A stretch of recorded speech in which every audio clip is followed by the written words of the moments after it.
How is everybody doing today? And in this video, we are going to be making a tier list, something a lot of you have been suggesting, and also something that I do sometimes throughout a lot of the versions in Honkai Star Rail, and especially because we are in version 2.0 going into 2.1. We have a lot of characters to go through, and especially with how these new characters, Gallagher, Acheron, and also Aventurine are coming as well. That is going to be the new wave of 2.0 characters, and we also have Sparkle and Black Swan in this list, so we are going to be including them. But I think now is the best time to go ahead and start rating all these characters, and something different we're doing this time is we are going to be including the 4 stars, which may take me a minute because it's been a minute since I've had to rate 4 stars versus a lot of the 5 stars. We usually do the 5 stars when it comes to these tier lists. So today we are going to be doing a tier list for version 2.0 and behind. And also, one thing before we get into this video, make sure you leave a like and a sub in this video if you're going to be enjoying this type of content. And not only that, we also have a lot of stuff coming because we have Aventurine, we have Acheron, we have Gallagher, we have Drip Market coming very, very soon, and all that type of stuff. So if you're excited for that, make sure to do all that type of stuff. And lastly, make sure to keep the comment section clean, respectful, all that type of stuff, because yes, I know these videos can be a little bit heated. I don't mind debating with y'all. I don't mind talking with y'all because I do read the comments for the most part. And some of these things that I'm going to say in this video for sure when it comes to the tier list do get swayed slightly by some of the comments that I have been reading, and also my personal experience from the last videos I've been talking about, and I will be talking about that when it gets to those characters. But make sure to keep it clean, respectful, all that type of stuff. But let's go ahead and start with the video. So right now we have SSS, and right now there's a reason why we have a couple of S's here, and there's select few characters that are going to be in these way higher tiers. I think it's going to get a lot more populated down the middle because right now I think there is a few characters that outreach the potential that a lot of these other characters have, and they have their own spot and they deserve their own spot in my honest opinion. And we're going to be talking about that as well. And of course, we're not going to be rating Aventurine, Acheron, or Gallagher just because these characters are not out yet.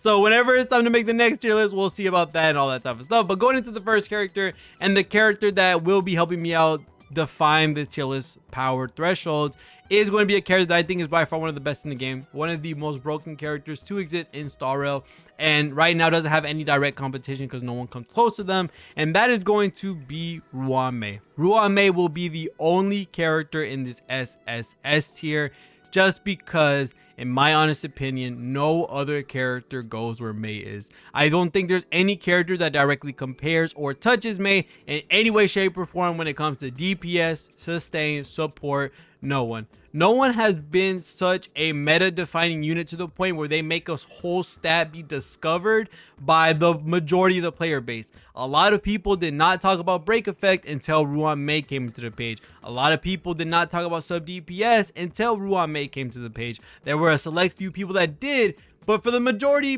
for the most part, a lot of people were doing hyper carry. A lot of people were just doing crit rate, crit damage, and the attack percentage stuff. No one thought about break effect in any way, shape, or form until Ruan-Mei came out. And a lot of people even said in the comments, me, myself included, and a lot more, that whenever Ruan-Mei is in the team, Ruan-Mei makes the team feel different. Like if she's not on the team, they feel like a whole new team without Ruan-Mei in it, just because of how much she provides with their weakness break efficiency, with their damage boost, break effect boost, speed boost, penetration, all that type of stuff. You get an enormous amount of stats with Ruan-Mei, and not only that, you also get an SP positive character as well that affects the whole team.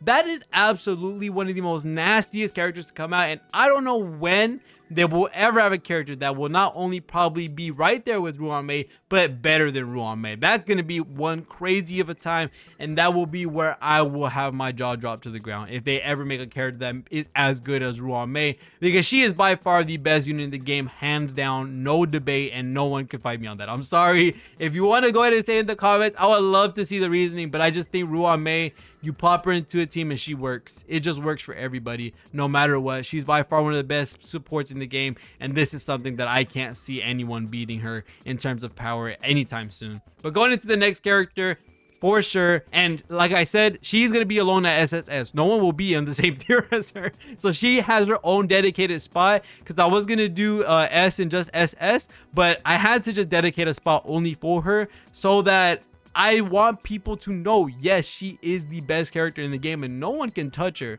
Everywhere else will have multiple characters except SSS, where she will be alone, and that is something I cannot stress enough. Now, going into the next few characters for supports, for DPSs, I think right now Sparkle, I have been convinced, and I also have been swayed by my own experience playing with her a little bit more, that yes, she's better than Bronya. She's by far better than a lot of the supports in game, excluding Ruame. And Sparkle is by far a really good character. Not only is she able to break the foundational level of the game with the skill points, being able to give you a 7-point reserve, which is very, very strong for having SP positive characters on the team, and also being able to generate skill points, and also with the pseudo at advanced 4, that's 100%. Pseudo, like I said, we all know is 50, but at this point, with how a lot of people are rocking Sparkle, it's basically 100%.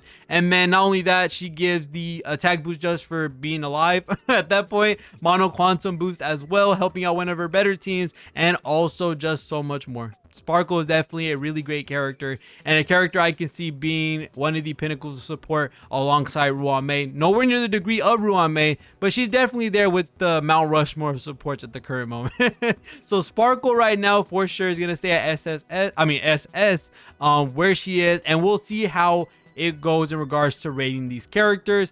Going into the next pile of characters, we are going to shoot up, let's say, I'm going to say Bronya. I think Bronya is a good character to go ahead and do right now, which I'm going to be throwing her in SS as well. Is she the same power level as Sparkle? No, I think Sparkle is relatively a good bit better than Bronya, but this doesn't deny Bronya from being one of the better supports as well in the game, with having the advanced for the damage boost, the crit damage boost, being able to cleanse as well, something that I forgot was the thing. I don't know why, but her quality of life of being able to cleanse as well is so good for Bronya, and helps you get that, you know, those dots off, that attack lower off, the speed lower off, all those little debuffs that Bronya has, or that your character has. Bronya can cleanse right off when it's your turn, and that's a really cool thing to have when your sustain isn't doing that for you.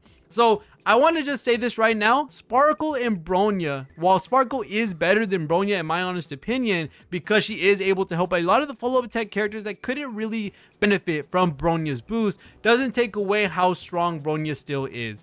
Bronya has been forever, and for a very long time, a character that was fought for by every single team in the game. And now that Sparkle's out, now we don't have to fight for it. Now we don't have to worry about these characters having to wish they had Bronya on the team because the other side has it. Now we have 2 Bronyas at this point now. So that doesn't diminishes, my opinion, Bronya's power, and they are on the same tier. But I will still say that Sparkle is better than Bronya 100%. But I do think they're relatively on the same tier. And as supports, as University Love that they are, I think these 2 characters are 100% in the SS tier. I don't think I'd put a DPS realistically in SS, just because I want this to be like, these are the characters. These are super broken characters that are amazingly good, that just do so much for the team and do so much for the characters that they're supporting. And I want that to be a definitive power threshold, that the DPSs do not scale and do not live as long as these supports. And these 2 girls right here, Sparkle and Bronya, and also Ruame, these characters are going to last for a very long time for a fat ton of teams until the end of time. I don't know when we're going to be phasing out these characters, but they almost have unphasable kits at this point. So that's going to be very interesting whenever we do get that. But going on to the next few characters, and like I said, holy crap, is there a lot to talk about in this section that we have here. Going into the next few ones, in my honest opinion, I think we do have to give a spotlight for some of these characters that are just super duper duper strong.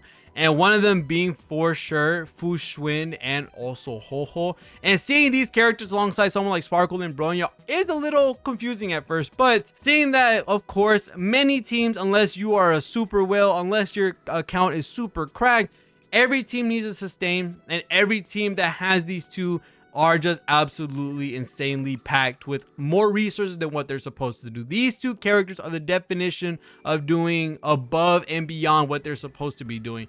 Abundance and preservation are supposed to be keeping your team alive for the most part, and that is it. That is why characters like Luocha, Japard, Bailu, Lynx, all these characters are great at doing their job in the best possible fashion. So that's 100% they're great characters if you love using them. But for Fu Xuan and REHOO in particular, These characters by far do way more than just keep you alive, with Fushun being the brick wall of HSR, the gray wall of HSR if you want to say, with having the damage redirection, redistribution, making it so that one-shots are almost non-existent when Fushun's on the team because you are getting a lot of that damage taken away outright immediately, something that healers can't do unless you're playing with Bailu and have your invigoration on, which is a pretty valuable resource. But for Fushun particularly, having that redirection, having the redistribution, having the crit value given to you that is around 10% to 12% crit rate, which is absolutely insane for a lot of characters, and then also providing a max HP buff and then giving healing as well on ultimate, helping out mono quantum teams, being able to not only help guarantee quantum with their sustain,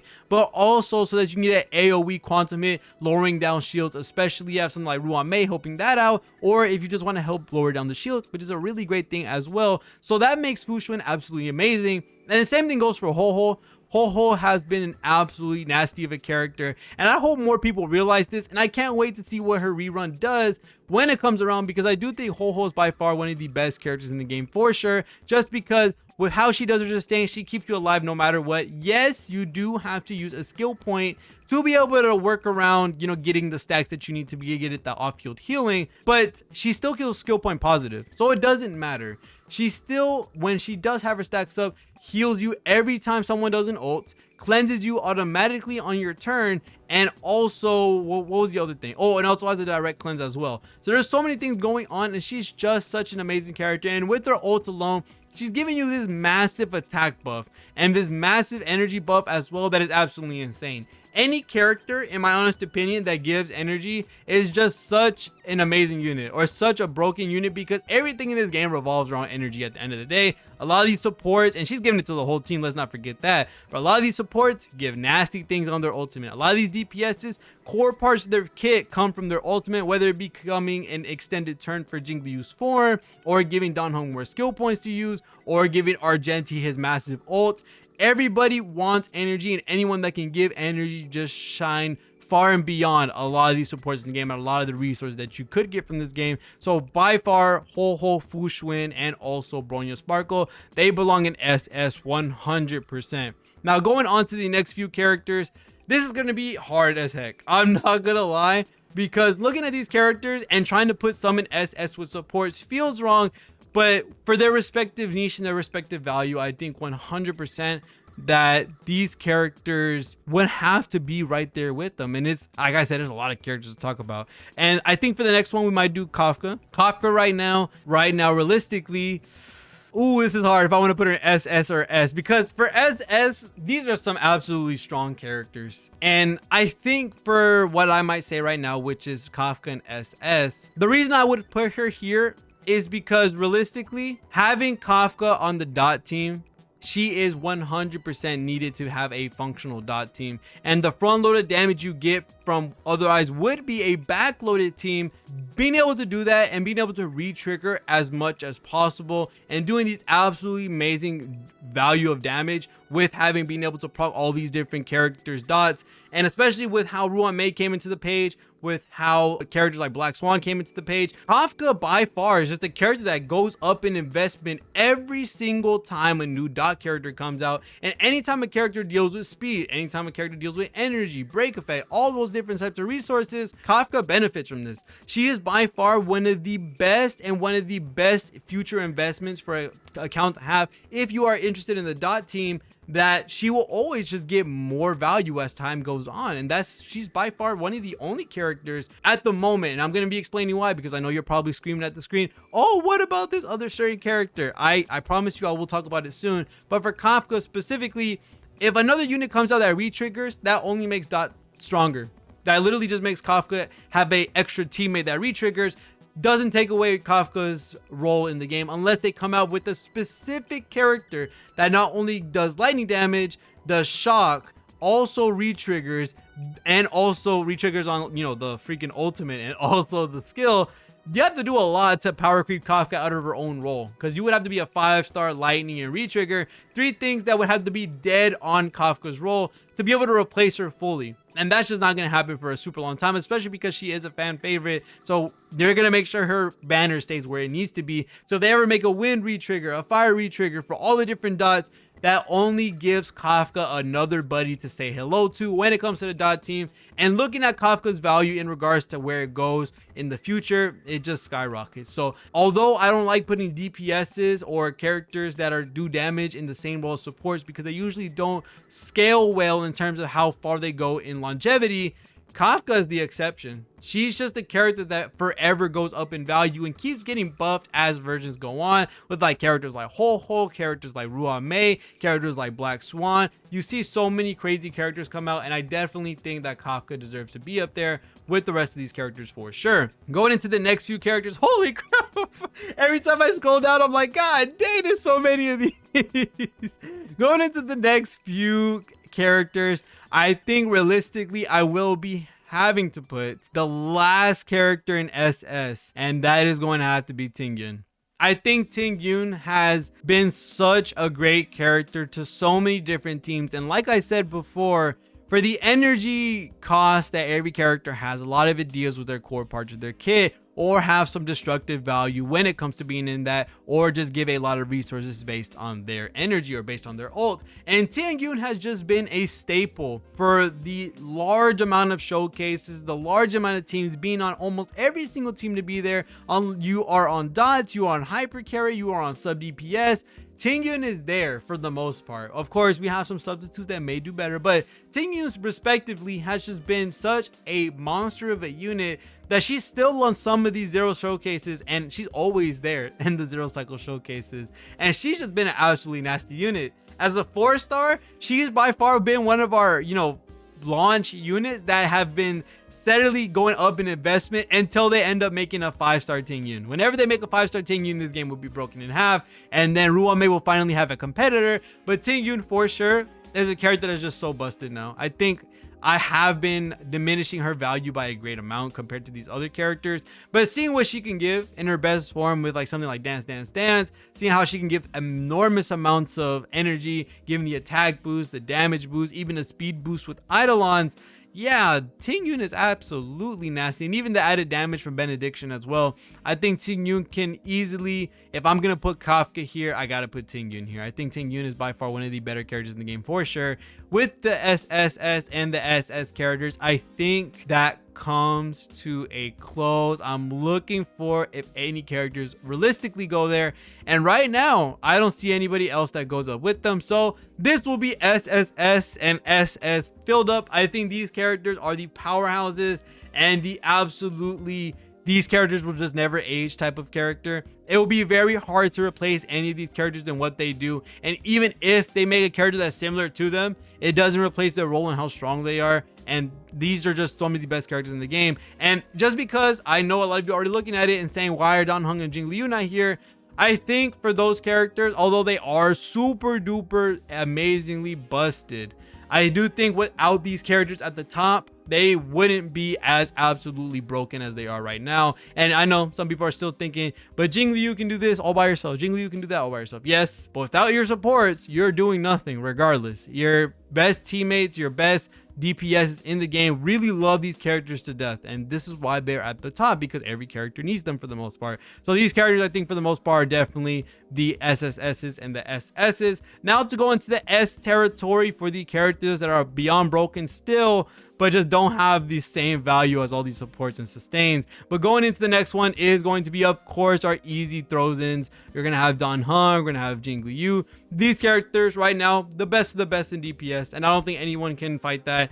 I think right now, especially with Sparkle coming into the game, Dan Heng is going to be an absolute powerhouse. He is right now able to spam 3 skill points no matter what. And something that kept him back, which lowered his rating a bit, with being able to play a certain way to try to get to 3 skill points as much as possible, but not guarantee, or just having an absolutely hard, crazy invest into him to be able to get that to happen. And now that Sparkle's in the game, it really doesn't matter to this point. You have a nasty reserve to build up. You also have 4 skill points as an ultimate. You get a boost on the skill points you use. You get an attack boost. You get a crit damage boost and advance forward. Yeah, Sparkle basically patched up all his holes and said, here you go, an express pass to the top DPS in the game. And 100%, I would say Dan Heng and Jing Liu are definitely there when it comes to how strong they are. Jing Liu, of course, as we all know, the no investment queen or whatever. Even though we're not gonna say how hard it is to invest in them, in my honest opinion, I do think at a moderate level, that's what I would put them all at. If you build all these characters equally, these will be the tiers that these will be the tiers that they'd be on. And looking at how Jing Liu, with all the crit value that she gives, Jing Liu with all the damage that she does, and being able to advance forward herself, being able to give her some amazing boosts on her ultimate, all the stuff that she does, she can absolutely eviscerate with Dan Heng all the different enemies without having to carry these weaknesses. These characters are absolutely insane. They have no clear weaknesses right now besides Jing Liu being out of her form, but by the time they're out of their form, or Jing Liu's out of her form, they're practically dead at that point. So right now, these two characters are absolutely perfect, with Dan Heng and Jing Liu being at S. Now to go on to a million other characters. Holy crap, there's so many. Okay, so the next characters I would put at S tier. I think I would have to go ahead and put my boy Luocha. Just because Luocha, we already have Fu Xuan and Ho Ho at the very top. And Luocha right now is the God mode for auto mode. You have him on your team. When you do auto, you basically don't have to worry about dying. He's still an amazing sustain at the end of the day, and if you really like him, go ahead and get him. I do think Fu Xuan and Ho Ho are still better than him, but for Luocha in this sake, he is by far an amazing sustain that still can do his job to what he needs to do. Is there the risk of being one shot? Yes, but it's the same with Ho Ho. The only problem is that Ho Ho does give more resources than Luocha, so Luocha has to sadly be put down a tier because he is, just a sustain. He doesn't really give any value. Besides that, he does have ult strip or a buff strip off of the enemies, but with a lot of the enemies we have right now in MOC and a lot of enemies that we have currently in the game, we really don't have to worry about that anymore. In the low Fu, he was a godsend for sure, but now that we're in Penacony, a lot of these guys don't have nasty buffs that require us to buff strip them off, and if they do need to be stripped off, they're probably already dead by one of our DPSs. So I think Luocha has a really nice day at S in my honest opinion. He's still doing very well in my honest opinion, but right now he just stays there. Going into the next character, holy crap, man, I swear I get scared every single time I go down this list. Going down to the next one will have to be Black Swan.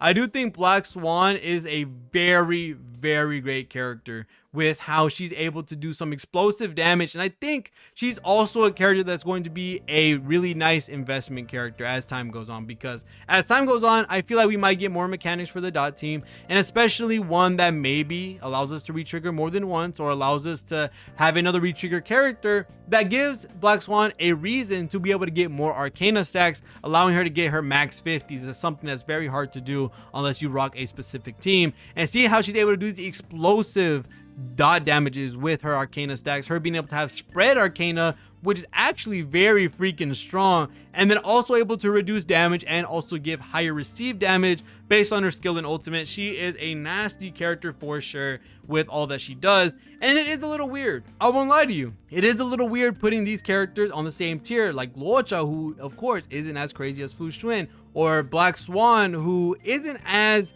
straight through as Dan Heng and Jing Liu. But when looking at them at their best, looking at them with their best team, Black Swan is by far an amazing character. And the multitude of teams that you can put her on, not only being dot because of her, buffs that she gives, or her defense, or debuffs that she gives, she's a super strong character. So right now, I'm kind of puzzled at these two being on the same tier as Dan Heng. By the way I'm looking at it, it makes sense, but it also does. So we'll work around this and see how that works later. Going into the next one, when it comes to the S tier or A tier. Ooh, this is actually super freaking this is actually super scary, I'm not gonna lie.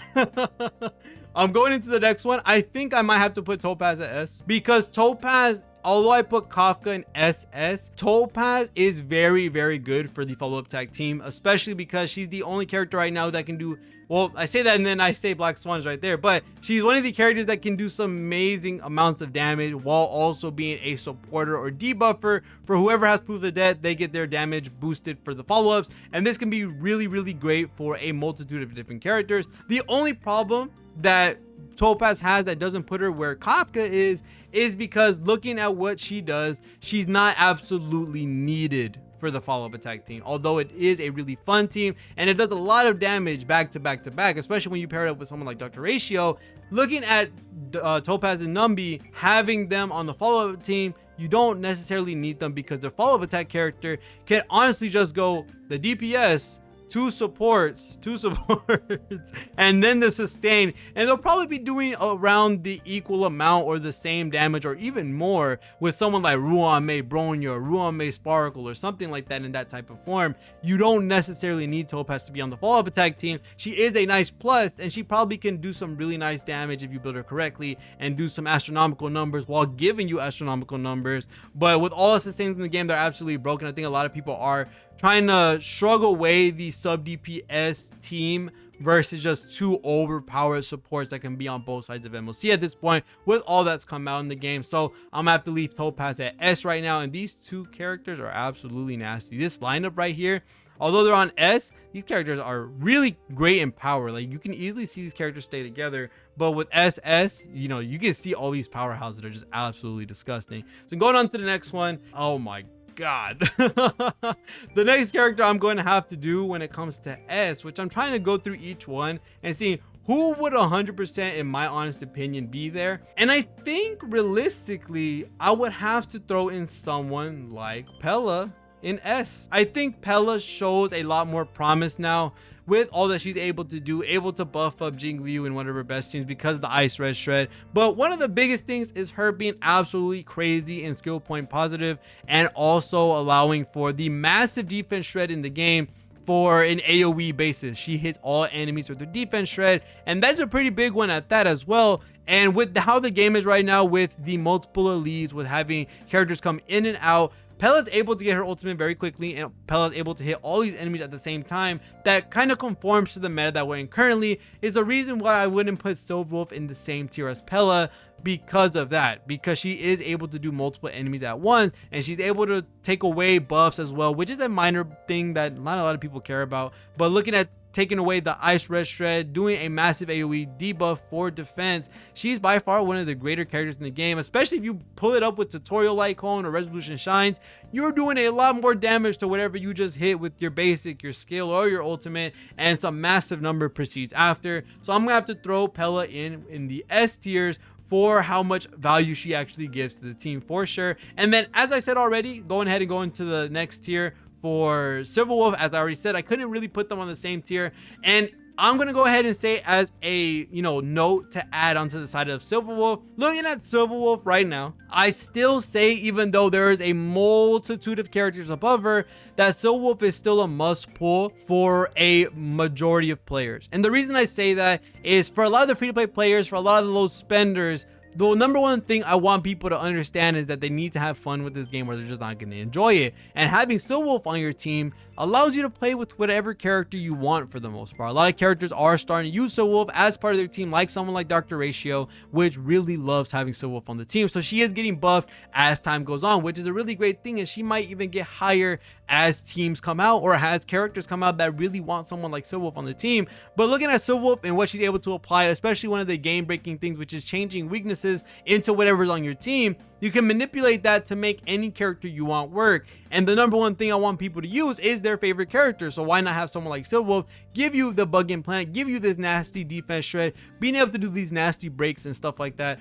That is the stuff that you want to invest into, and Silverwolf is 100% a character I would still say is a must pull, regardless of all the characters on top of her right now. Is she the best right now in terms of the meta? I would say no, just because looking at how the meta is right now, with multiple elites on the field, with characters coming in and out, a lot of her debuffs, you're gonna have to debuff multiple times. One on the main elite, one on the other elite, and then you're gonna have to see which one do I ult now, and then when they get replaced, now you gotta do it over again. Something that a lot of these characters don't really have to worry about, with someone like Pella being able to do AoE defense shred, which is absolutely nasty and can cover everything that you need to cover, with her getting her ult back in literally possibly 2 turns if you build her amazingly. But seeing how Silverwolf right now doesn't conform absolutely to a lot of the modes of the content, because there is just so much AoE that we're having to deal with multiple elites at the same time, Silverwolf does have to get lower down in the tier just because of so, and that's where I'm gonna have to leave her at in terms of A.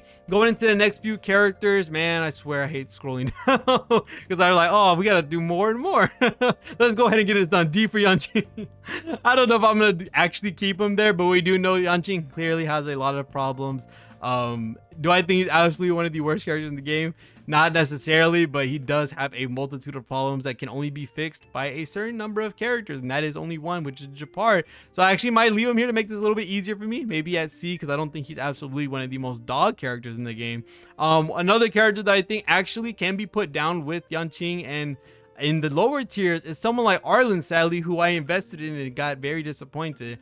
Seeing that we don't have a team right now that works with Arlen. We definitely don't. And the only reason why is because even for someone like Japar and Fire MC and March, who are able to give them the shield, if he gets lowered to his 1 HP where he wants to be relatively around, I guess, which gives him the most amount of damage, you are basically asking for, if your shield is gone, you are dead. You are one shot. You are absolutely demolished from this map.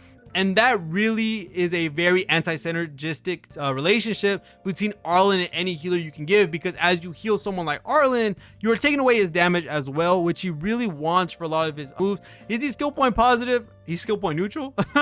He's cool in that regard, and I really wish they would do another character the same way they did Arlen. Don't look at me, Blade. I know I know I love you too, but still, having Arlen and how he works, he just doesn't synergize well with himself or the teammates that are in the game currently. So I think actually this makes it a lot easier to throw in.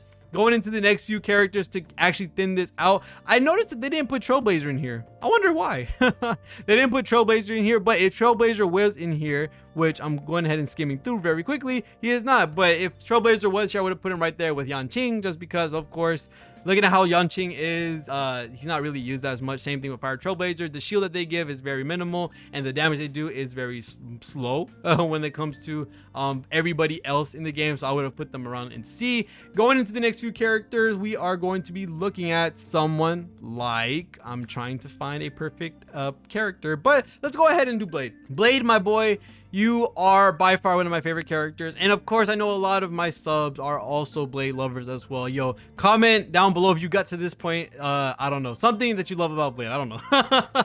But Blade, realistically, he is an amazing character. I showcased him off. I love this character. He's by far one of the more unique kits in the game, dealing with HP scaling and also hurting himself, giving a follow-up attack based on damage, which is so freaking cool. But compared to a lot of these characters above him, you have to agree with me, Blade mains, he is not outputting the same damage. He is now outputting anywhere near all these characters that are above him. And a part of the utility that he has, which I know he has a lot, which is something like his no SP usage. He only uses 1 for 3 turns that he gets of his enhanced basic attack. He also can sustain himself, giving himself more HP or losing HP based on where he's at for his ultimate. He holds a lot of value for the sub DPS capabilities that he has, but sadly right now, he doesn't have a lot of uses for it, and he doesn't have a lot of mainstay teams that would help him. Someone like Topaz and Umbi, I would say they relatively share the same feats and also cons. But the problem is Topaz actually does have a really nice team she can be on, and she's also one of the crazier DPS in the game for sure by herself. With her being with Dr. Ratio and herself, they are completely a beautiful synergistic team. And same way Jingliu and Blade, they are a synergistic team as well. But realistically, if you think about it, Jingliu probably does a lot more with another support like Ruan Mei and Ting Yun, or Ruan Mei and Bronya, than having, you know, Ruan Mei and Blade and also Jingliu. You do get a lot more damage being dealt, but I feel like a lot of the condensed damage, a lot of the faster damage, you can really make some busted things happen if you just hyper buff Jingliu than having Blade. And sadly, seeing all these characters above him, I just can't in great conscience put him there. But don't worry, Blade homies, everyone that mains Blade, I know I would love to put him higher, but right now we need an HP buffer. We need more characters that provide taunt. I know we have links, but still, we just need more stuff for Blade, and right now he just can't compare to these characters up here because they all have some amazing investment potential and amazing feats to themselves. And then Blade, he's still waiting for his time to shine. He's still relatively an amazing character, but just right now versus all the characters above him, he just doesn't do anything that is absolutely, I guess you could say, spotlight showing for him. So going into the next few characters after Blade, we're gonna have to go ahead and put in Celes. I think Celes and Blade right now, realistically, they're kind of showing their age.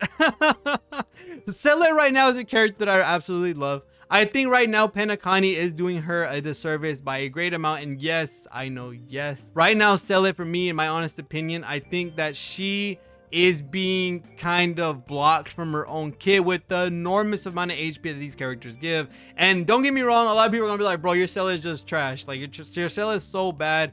how are you not getting your resurgence proc? And I don't think it's necessarily my Sell It only, because I see a lot of people with Sell It versus a lot of these other all these other accounts, and I'm not seeing them one-shot skill either.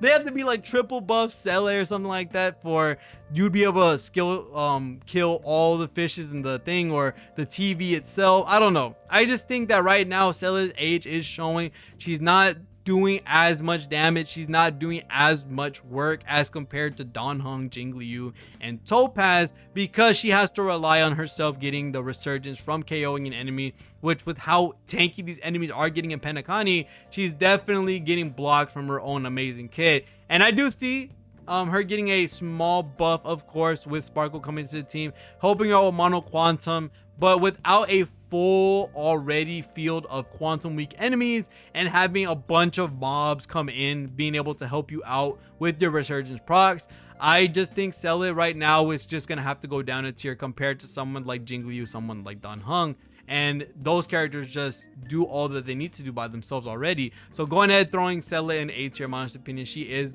going down in my honest opinion. So let's go ahead and go into the next few characters. For the next few characters, I am going to be putting Jing Yuan in A as well, and this is not ordered right now. This is not ordered. I have them just where I found them in the tier, and I'm gonna put them as they go in. If I throw them in the middle, does not mean they're better than the other. I'm just throwing them in the tiers for right now. But Sell It, Blade, Silver Wolf, Jing Yuan, these characters are definitely all showing their age and how the meta isn't necessarily conforming to them. I think Jing Yuan is an amazing DPS for sure now that Sparkle's out, now that Ruan Mei came into the table, Ho came into the table, Fu Xuan came into the table. There's been non-stop buffs for Jing Yuan, and it's been absolutely amazing for Jing Yuan mains and also for people to try out Jing Yuan. Now, do I see people pulling Jing Yuan anytime in the future? Not necessarily, because we just have so many great characters coming out now and a lot of DPS to choose from that it's really hard to choose Jing Yuan with the backlog of stuff that people have talked about him and a lot of the opinions said over Jing Yuan as a character. Do I think he still has his problems? 100%. I think Lightning Lord is still something no one can debate, in all honesty, in regards to how sad it is that he doesn't just advance forward Lightning Lord as soon as it hits 10 stacks, but I think would make him such a broken unit, would make him such a complete character. But having that CC issue, which yes, I know Fu Xuan and Ho can fix that, or Fu Xuan period can fix that, I still think in regards to a lot of the DPS in the game, especially Dan Heng and Jing Liu, he doesn't compare to them. So I'm gonna have to throw him in with the rest of the DPS in the A tier, because like I said, they are showing their age compared to the other characters like Dan Heng and Jing Liu. Going into the next few characters, let's throw in Dr. Ratio. And I'm also going to be throwing Dr. Ratio at A as well. I think compared to Dan Heng and Jing Liu, he isn't going to be an absolutely nasty character. And yes, he does do comparable damage to Dan Heng 100%. And him being free to play is absolutely crazy too. But right now, he is a character that I would say holds a fat ton of power, but just doesn't hit these Mount Rushmore DPSs in the game right now currently. Right now, Dr. Ratio is a really cool unit. I still need to test them a little bit more, but with the characters that are in A, I would still define them as very good characters, but they're not, you know, bang, they're like, oh, I'm broken, busted, like you must pull me, that type of thing. Because I don't know, are you really gonna pull Dr. Ratio after he leaves? And when it comes to the time where he doesn't become free for everyone, I don't see a lot of people pulling for him specifically compared to someone like Dan Heng when Sparkle is in the game now. So looking at Dr. Ratio, I'm gonna have to put him there as well in A. Going into the next few characters, this is where it starts getting a little bit harder because of how all these 4-stars are. For Qing Chui, realistically for Qing Chui, she's also going to have to be an A. I think Qing Chui, where she is in terms of RNG, she hits as hard as a S tier character in terms of like her damage, her autarky, her hands basic, her ultimate, all getting the boost that she gets, absolutely broken and busted.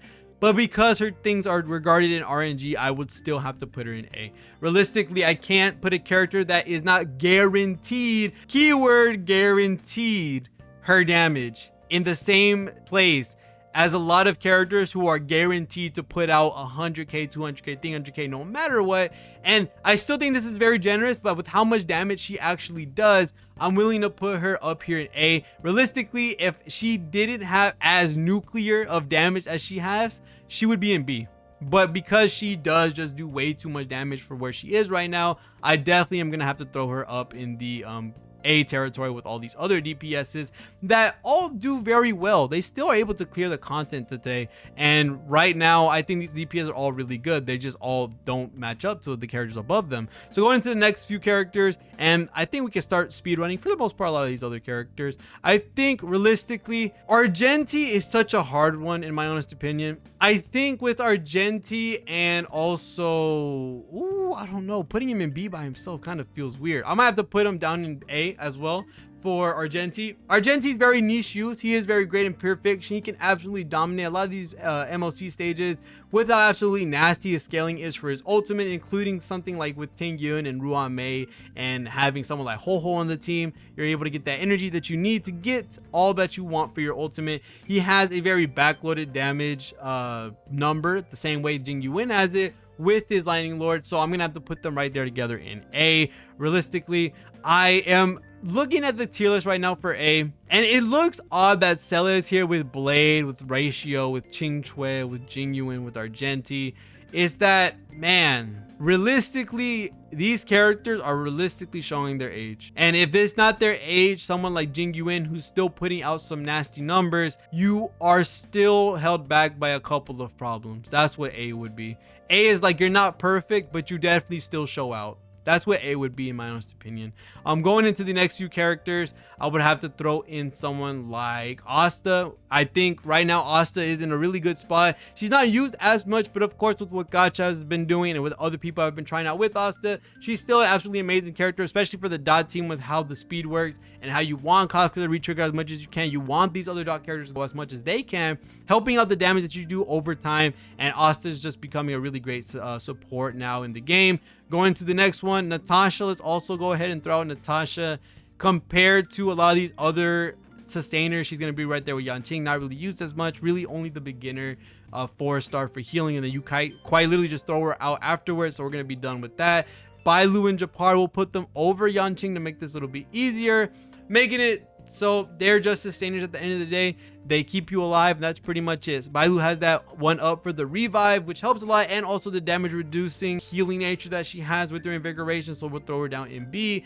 Himiko, we're gonna throw her also in B. She's really great for Pure Fiction, don't get me wrong, and she does have her say in MLC slightly, but compared to all these 5 stars that are in the premium banners, they all have their own power and their old weight that they all show out. And for Himiko, although she's god tier for Pure Fiction, she doesn't quite uphold for a lot of these characters up here, and some of these characters can also beat up Pure Fiction as well. But in terms of Himiko by herself, Himiko versus a lot of these characters above her, I wouldn't say for sure that she'd match up to them in A, so I'm gonna have to throw Himiko in B, although she is doing very well. Same thing with Herta, she's gonna be in B as well. Herta versus MOC, not the best in the most part, but for Pure Fiction, they're absolutely slaying together for sure, so I'll put them in B together. Next thing is going to be Misha, my boy.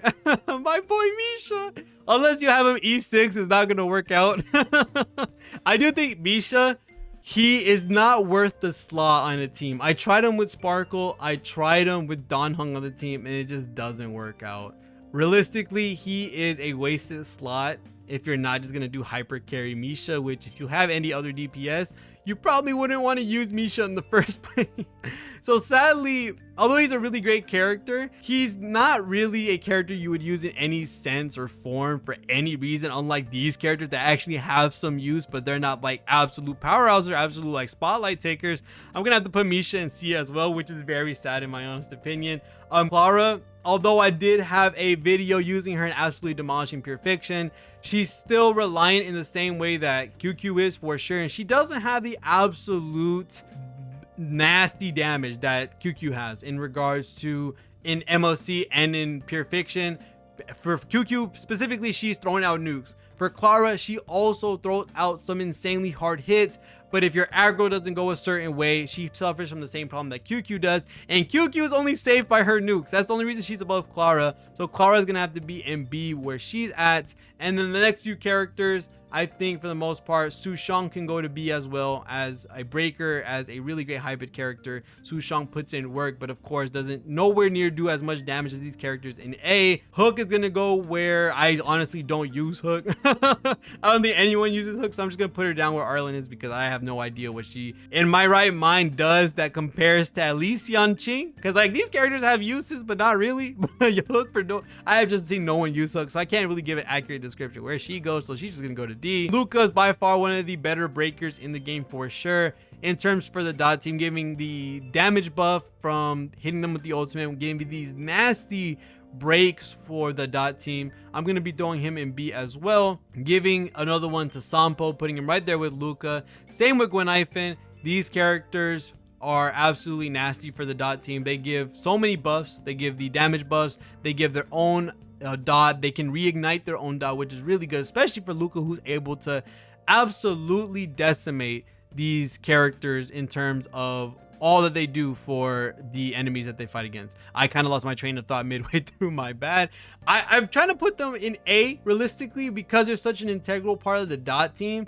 But the only reason I'm putting them in B is because in a general sense, they wouldn't beat the characters on top of them in terms of value. They are the like core niche parts of the dot team. But if you have someone like Swan with Kafka, you don't need these other characters. Unless you want to run the hyper dot where you're running like something like Kafka, Black Swan, Gwenaifen, and then you're sustained. Or then with Ruan Mei, that's when it changes. But I think in a general sense, they might be here around B with these other characters that have some amazing uses. And I'll explain the tiers in a second, just so I can say what exactly I mean by these powers of thresholds and how I'm ranking them. Going into March 7th, not a lot of people use March 7th, sadly. I don't have a lot of experience with her anymore at this point because it's been a very long time since I've had to use her. So I'm gonna put her there with Natasha.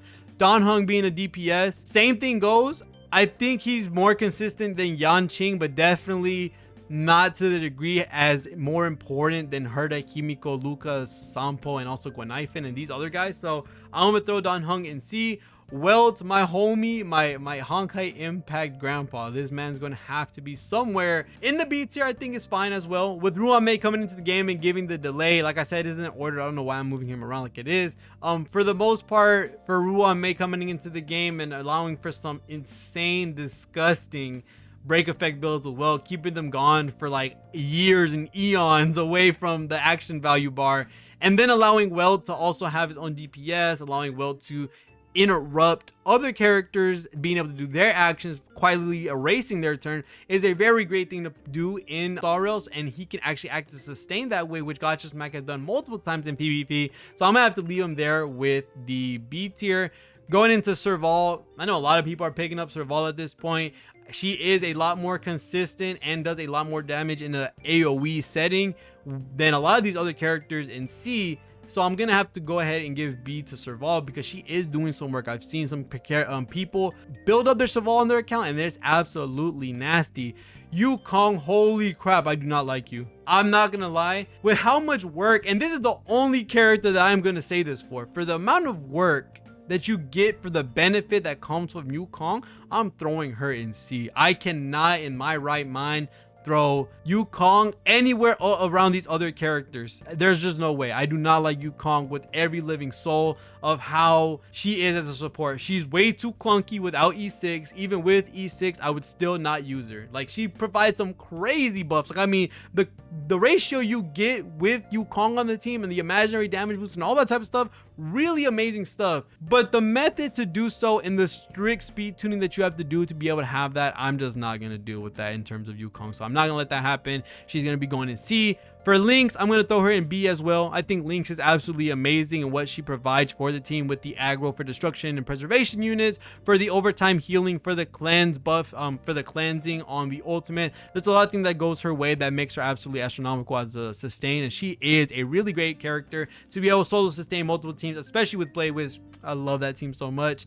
Hanya, I would be throwing Hanya right here with Asta. I think Hanya is a really great character and a really sleeper character. I might actually build her out to show y'all a couple of teams with her because she actually has a lot of really great uses. And she also is the sparkle at home which I think is very, very beneficial. So I'm gonna throw Hanya in A, and then Shui Yi, I'm gonna have to throw Shui Yi in B. Genuinely, because with the way Shui Yi works and how in terms of investment you have to throw everything at her to make her an absolutely nasty unit, and she needs to have E6 as well to be able to work fully. I think Shui Yi, in terms of someone like Himiko, Herda, Sampo, Luca, all these characters, they all have their uses and they all do very well. And I think this is it for the tier list, and I definitely want to give a reason and how I rated these characters in terms of SSS, SSS, A, B, C, and D.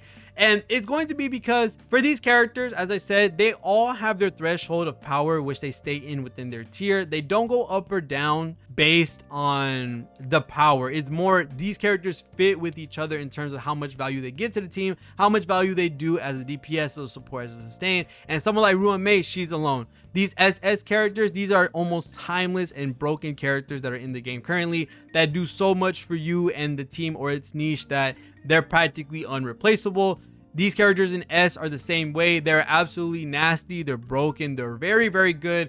Can they have a way to be power crept? Yes, all these characters do. They all give really great value with debuffing like Topaz, and also having Black Swan, with Pella being able to be very, very great with defense shred, and then Luocha being a basically god mode on auto but not providing any resources like the SS tier, and Don Hung and Jing Liu being absolutely nasty with the damage they give with no weaknesses they have in their kit. Ching Chui also giving the nukes that she has allows her to stay in A with these other characters, otherwise she would have been in B. All these 5 stars do relatively great with their own DPSs and their own teams, so they are able to stay in A as well. Silverwolf has to be below Pella at this point to be able to say that she just hasn't conformed to the meta that we're in currently with the multiple AoE characters that we are going against, or enemies that we have, and the waves, and she's just gonna have to reapply, something that Pella only has to do once every time a wave comes out because she does have that AoE shred. Asta seeming to be a really good support that is being used a little bit more now, and she also provides the attack buffing, the speed boost. That's something that the dot team really, really likes.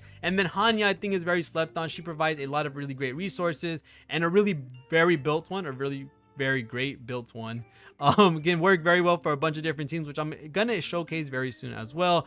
All these characters in B, they have their own weaknesses. They also have their own ways to spotlight themselves. They're relatively really great characters, and other than that, they're just there because they're average. They're not the most broken characters in the game right now, but they're also very great characters at the same time. C are just characters that have their own problems, can't be used, are very, very, I guess you say, restrictive in how they work. Natasha not being used, Misha not really needing to be used in a team that uses a lot of skill points because she's really just there to take a spot that you could have otherwise used for support.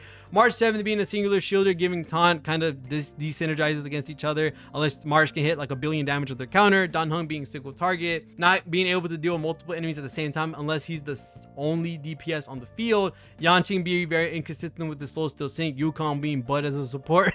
And then Arlen and Hook, well, Arlen just not good. He is literally a desynergistic relationship with himself, and then Hook, no one uses Hook. So other than that, that's going to be my tier list. Let me know if I cooked or if I burnt the kitchen. This was very fun in my honest opinion. Looking at the tier list now, I think I'm happy with it, but of course I could probably come back and say, oh my god, what was I thinking? But thank you guys so much for watching all the way to the end of the video. Let me know what y'all think about it in the comments below. See y'all guys in the next one, and peace.